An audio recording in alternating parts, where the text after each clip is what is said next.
আগামী 12ই আগস্ট 2024 এবং বাংলার 27 শ্রাবণ হলো শ্রাবণ মাসের এই বছরের শেষ সোমবার। শ্রবণের মাস, তাই এই মাসের নাম শ্রাবণ। এই মাসে ধর্মীয় কার্যকলাপ ও ধর্মীয় বই পড়া ও শোনার উপদেশ রয়েছে। এই শ্রাবণ মাস ভগবান শিবের কাছে প্রিয় হওয়ার পেছনে বিশেষ কিছু কারণ রয়েছে। তাই এই দিনটি সকল সনাতনীদের কাছে অত্যন্ত গুরুত্বপূর্ণ একটি দিন। ভগবান শিব যাদের আরাধ্য দেবতা বা ইষ্ট দেবতা, তারা অর্থাৎ শিব ভক্তরা এই মাসে শিবের আরাধনায় মেতে থাকেন। যে সকল শিব ভক্তরা শ্রাবণ মাসের প্রথম সোমবার মানতে না পারে, তারা অতি অবশ্যই শ্রাবণের শেষ সোমবার মহাদেবের পূজা করুন। ভগবান শিব সমস্ত ব্যক্তির দুঃখ কষ্ট নিবারণ করে থাকেন। আপনার ভিতরে যদি কোনো বিষয়কে কেন্দ্র করে কোনো প্রকার দুঃখ কষ্ট থাকে, তাহলে ভগবান শিবের উদ্দেশ্যে তা ব্যক্ত করুন। নিঃসন্দেহে আপনার সমস্ত প্রকার দুঃখ কষ্ট তিনিই দূর করবেন। তাই পবিত্র শ্রাবণ মাসের শেষ সোমবার দিন কিভাবে আপনি ব্রত পালন করবেন এবং কিভাবে ভগবান শিবের পূজা করবেন, কোন দ্রব্যটি ভগবান শিবের উদ্দেশ্যে নিবেদন করবেন, তা প্রত্যেকেরই জানা প্রয়োজন। ভগবান শিব, যিনি অল্পতেই তুষ্ট, তাকে তুষ্ট করতে যেটি সবথেকে বেশি প্রয়োজন তা হলো আপনার নিষ্ঠা এবং অন্তরের ভক্তি। যদি আপনি শ্রাবণ মাসে এই বিশেষ সোমবার দিন ব্রত রাখতে চান, তাহলে প্রথমত আপনাকে আগের দিন অর্থাৎ রবিবারে অতি অবশ্যই নিরামিষ খাবার গ্রহণ করতে হবে। যে কোনো ব্রত পালনের পূর্বে আগের দিন নিরামিষ খাবার গ্রহণ করতে হয়।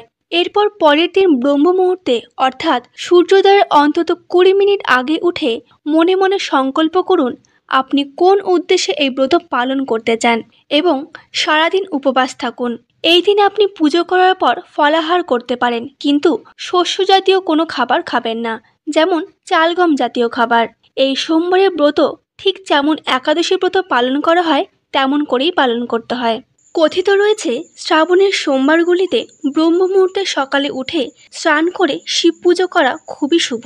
এই সময় বাড়িতে বা মন্দিরে শিবলিঙ্গের মূর্তিতে গঙ্গাজল, দুধ, দই, ঘি, মধু সব মিশিয়ে শিবলিঙ্গে অভিষেক করুন। ভগবান শিবের পূজার জন্য বেলপাতা অবশ্যই প্রয়োজন, তাই গুনে গুনে নিখুঁত 16টি বেলপাতা সংগ্রহ করবেন এবং সেই প্রতিটি পাতাতে একটি করে শ্বেত চন্দনের ফোঁটা দেবেন। এরপর ভগবান শিবের যে কোনো প্রিয় ফুল, যেমন ধুতরা, আকন্দ বা যে কোনো সাদা বা হলুদ রঙের ফুল ভোলানাথের চরণে নিবেদন করুন। মনে রাখবেন, বেলপাতার মসৃণ দিকটা শিবের মাথায় দেবেন। সর্বশেষে একটি ঘিয়ের প্রদীপ ও ধূপ জ্বালান শিবের নামে। এরপর আপনি আপনার সাধ্যমতো কিছু নৈবেদ্য ভগবানের শিবের উদ্দেশ্যে নিবেদন করতে পারেন। সামান্য কয়েকটি বাতাসা নিবেদন করলেও চলবে। শিবের পূজা করার সাথে সাথে শিবলিঙ্গের পিনাকে মাতা পার্বতীর জন্য কালো তিল ও ফুল দিয়ে পুজো করুন। ঘরে শুধু শিবলিঙ্গর সাথে সাথে তার সঙ্গে ভগবান শঙ্করের পুরো পরিবারের ছবি রাখবেন। শেষে শিব চালিসা পাঠ করে মহাকালের আরতি করুন। শিবপুরাণ মতে হিন্দু ধর্মে ভগবান শিবের আছে বিশেষ মাহাত্ম্য। শ্রাবণ মাসেই ভগবান শিব রুদ্ররূপে সৃষ্টি সঞ্চালন করেছিলেন। আবার প্রচলিত বিশ্বাস অনুযায়ী শিবকে অর্জন করার জন্য মাতা পার্বতী কঠোর তপস্যা করেছিলেন এবং এই শ্রাবণ মাসেই ভগবান শিব পার্বতীকে নিজের স্ত্রী রূপে স্বীকার করার প্রতিশ্রুতি দিয়েছিলেন।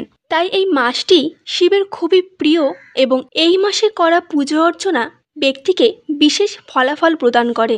এছাড়াও বিভিন্ন পুরাণে উল্লেখ আছে শ্রাবণ মাসে দেবতা ও দানবদের মধ্যে সমুদ্র মন্থন হয়েছিল। সমুদ্র মন্থনে উঠে আসা হলাহল বিষ পান করে এই পৃথিবীকে রক্ষা করেন মহাদেব। এরপর সেই বিষের কষ্টে শিবের কণ্ঠ নীল হয়ে যায়, তাই তার অপর নাম নীলকণ্ঠ। তখন শিবের কষ্ট নিবারণের জন্য সমস্ত দেবদেবী তার মাথায় গঙ্গাজল ঢালতে থাকে। সেই সময় দেবী পার্বতী তার স্তন্যদুগ্ধ পান করিয়ে দেবাদিদেবের কষ্ট নিবারণ করেছিলেন। তাই এই শ্রাবণ মাসে দুধ গঙ্গাজলের অভিষেকের বিশেষ মাহাত্ম্য আছে।